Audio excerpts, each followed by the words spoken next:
Ada kalimat bijak dari masa lalu untuk kita hari ini. Pilihlah untuk menjadi baik, meski dunia kadang tak adil. Kebaikanmu adalah jawaban. Di sebuah kota kecil di pinggiran Indonesia, hiduplah seorang pemuda bernama Rido. Ia tumbuh dalam kesederhanaan, namun selalu diajarkan oleh orang tuanya untuk berbuat baik kepada sesama. Meski hidup pas-pasan, Rido tak pernah lupa untuk membantu tetangga yang kesulitan. Suatu hari, Rido mendapat tawaran pekerjaan di kota besar. Dengan penuh semangat, ia merantau untuk mengubah nasib. Namun, kenyataan tak seindah harapan. Rido harus menghadapi berbagai cobaan dan ketidakadilan. Di tempat kerjanya yang baru, Rido sering diperlakukan tidak adil oleh atasannya. Ia diberikan tugas lebih berat dibanding rekan-rekan lain.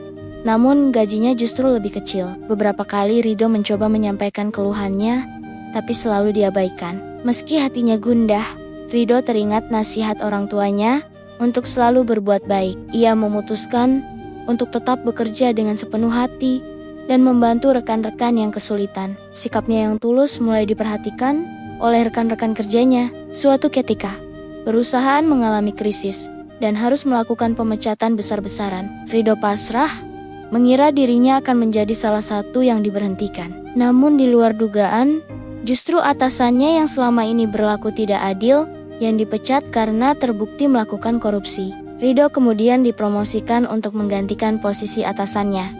Ia terkejut sekaligus bersyukur. Ternyata selama ini pemilik perusahaan diam-diam memperhatikan kinerjanya yang baik dan sikapnya yang tulus dalam membantu rekan-rekan. Dalam posisinya yang baru, Rido berjanji akan memperlakukan semua karyawan dengan adil. Ia ingat bagaimana rasanya diperlakukan tidak adil dan bertekad tidak akan mengulangi kesalahan yang sama. Kisah Rido mengingatkan kita pada kalimat bijak.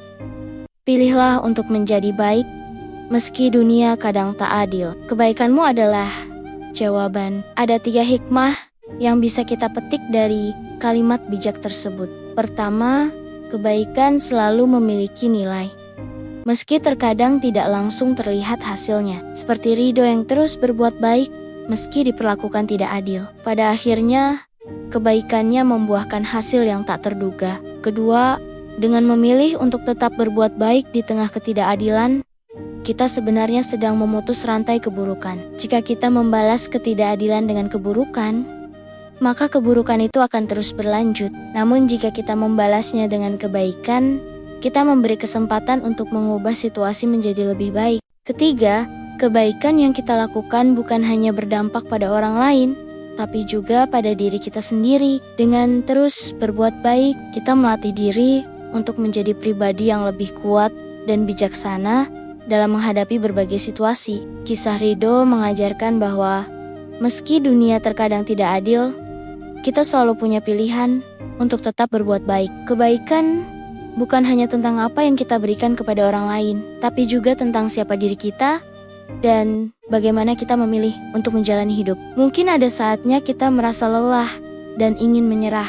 Namun, mari kita ingat bahwa setiap kebaikan yang kita lakukan, sekecil apapun, memiliki potensi untuk mengubah dunia menjadi tempat yang lebih baik. Kebaikan kita mungkin tidak selalu dihargai atau dibalas dengan setimpal, tapi itu tidak mengurangi nilainya. Jadi, mari kita terus memilih untuk menjadi baik, meski dunia kadang tak adil. Karena pada akhirnya, kebaikan kitalah yang akan menjadi jawaban atas ketidakadilan yang ada di sekitar kita. Terima kasih dan sampai jumpa pada kalimat bijak berikutnya.